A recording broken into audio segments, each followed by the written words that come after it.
Sir, இந்த ராத்திரி ஒரு கேள்வியோடு என் செய்தி ஆரம்பிக்கிறேன் சார்.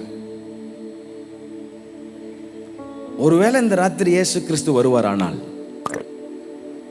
நம்ம என்னன்னா இவ்வளோ வருஷம் வர போறாரு, அப்போ வந்து போறாரு என்ற ஒரு நம்பி அப்படி ஆயிடுச்சு நமக்கு. For a moment just think this. இயேசு கிறிஸ்து இந்த ராத்திரி உங்களை சந்திப்பார் ஆனால், அல்லது என்னை தப்பா எடுத்துக்காதீங்க, நான் கொஞ்சம் ப்ராக்டிக்கலாகவும் பேச விரும்புகிறேன். மரணம் உங்களை சந்திக்குமானால்,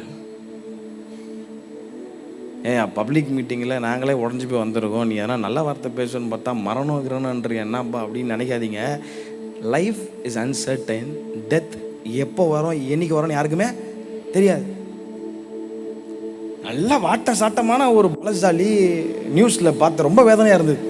பார்க்க பாடி பில்டர் மாதிரி இருக்கிறாரு, ஜிம்மில் ஒர்க் அவுட் பண்ணிட்டு வீட்டுக்கு வந்துருக்கிறார், ஹால் காலி, ஹார்ட் அட்டாக். இப்படி தான் ஒரு ஆந்திரா மீட்டிங்கில் ஒரு பாஸ்டர் இப்படி பிரசங்கம் பண்ணிருக்கிறாரு. பின்னாடி நல்ல வேலை இங்கே பேனர் இருக்கு, அங்கே எல்இடி ஸ்க்ரீன் இருந்துச்சு. எல்இடி ஸ்க்ரீன் திடீர்னு ஊந்துருமா அவர் மேலே, அப்படியே பெரிய காற்று அடித்து அவர் மேலே விழுந்து ஆல் ஸ்பாட் அவுட், காலி. சாவு என்னைக்கு வரணும்னு யாருக்குமே தெரியாதுங்க.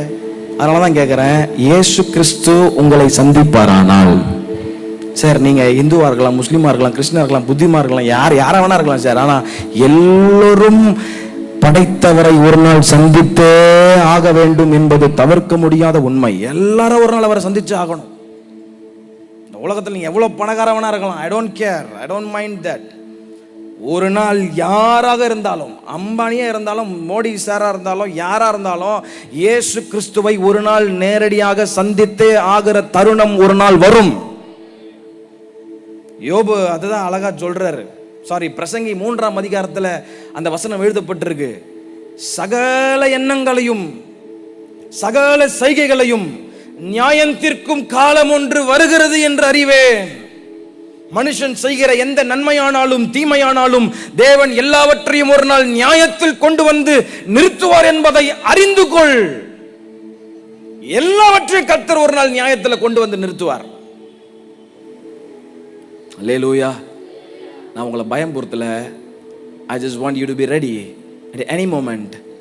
இயேசு கிறிஸ்துவின் வருகை இந்த ராத்திரி உங்களை சந்திக்குமானால், அல்லது மரணம் உங்களை ஏதோ ஒரு விதத்தில் சந்திக்குமானால், நீங்க ஆயத்தமா இருக்கீங்களா? அதான் கேள்வி. நீங்க ஆயத்தமா இருக்கீங்களா?